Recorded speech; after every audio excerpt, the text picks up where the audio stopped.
The biggest change is around the energy level. There are just so many people who are so revved up. We have a couple of schools in the board that are really leading the pack, and this is one of them. This is the most exciting time in my entire career. I'm amazed. I sit back sometimes and I listen to the kinds of conversations that my teachers are having about why we do things.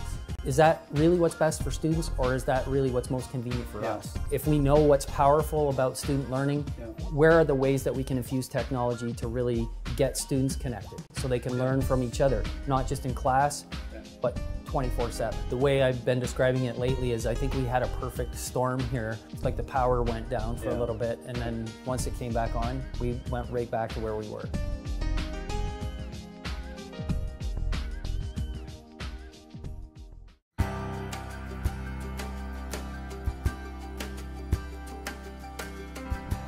Central Peel is an older school for the Peel District School Board. I think we just passed our 53rd birthday, one of the oldest schools in Brampton. The student population right now is around 950 students, and the community has gone through a lot of sort of demographic shifts over time. Every year, at least in the recent past, our school has been sort of identified as a school that has high social risk indicators, meaning that there are a lot of sort of socio-economic challenges that many of our students in the community face. So this is my third year at the school, so I'd say the first year I arrived, the school was suffering from what I would call maybe a lull in self-esteem. Our school had suffered from, I would say, 3 or 4 years of declining enrollment.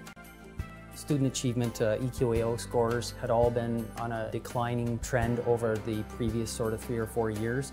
And the staff here weren't quite sure how to address all of those issues, and the energy level just felt kind of depressed. Our graduation rates were significantly lower than the board average, and at the same time students are telling us that there's maybe a disconnect between what's happening out there, how they're learning outside of school time, and how they're learning inside of school. And then that fueled a 2-year-long conversation about how we would address that. So, I just tried to create an environment which is the culture of yes. It sounds like a small thing, and it's not. It's huge. We started to see this shift in the staff where people were suddenly working together, and we were happier, and people were just getting along, and we were excited. The deconstruction of teaching practice and what we think is really effective and powerful about what we do in a classroom just invigorated my whole staff. It's this committee that we've established, and we're calling it CP21, Central Peel 21st Century Committee, and that was a sort of new version of what used to be our computer committee, and the committee grew from 8 people to 30 people kind of overnight. And then last year he wanted to have some extra resources around moving our vision forward. So we created this cross-curricular head of instructional technology.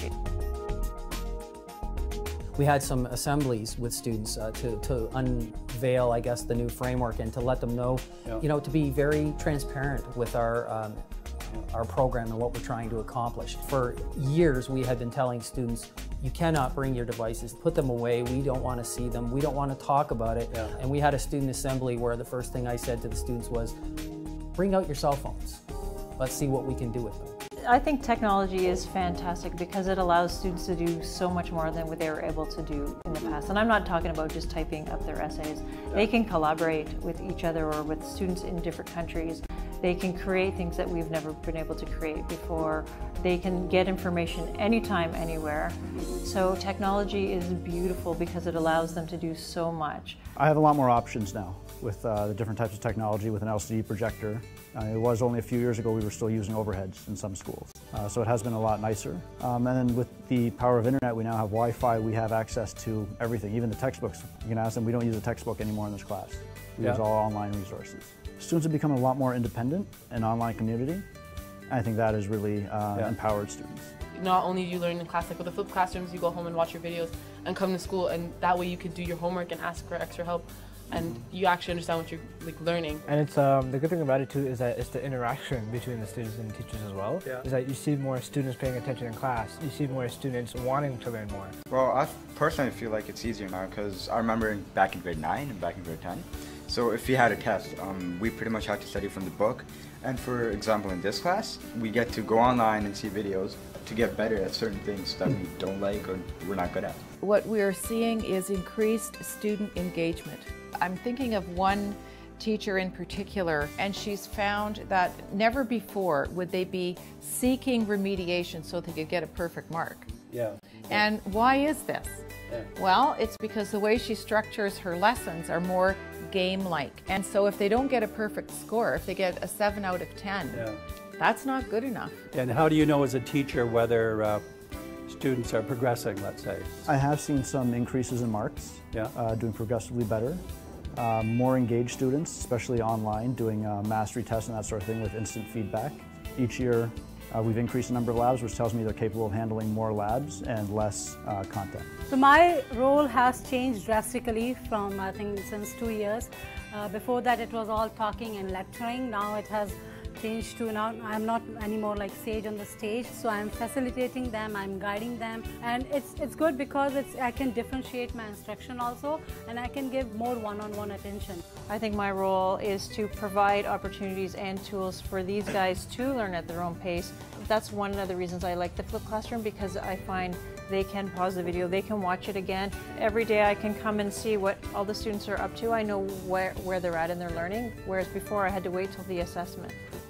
When we started, it was hard because we were a few isolated teachers, but now we are creating a culture in the school, and that's extremely important because when kids come to my class and they've been exposed to this method before, they have, oh, we are doing the same thing that I did in X and Y class. I know what it's all about. Is not the element of novelty is not there anymore, and it helps me to jump directly into the topic. So it helps when more people get on board. Now teachers are much more available to go around and say, what do you need?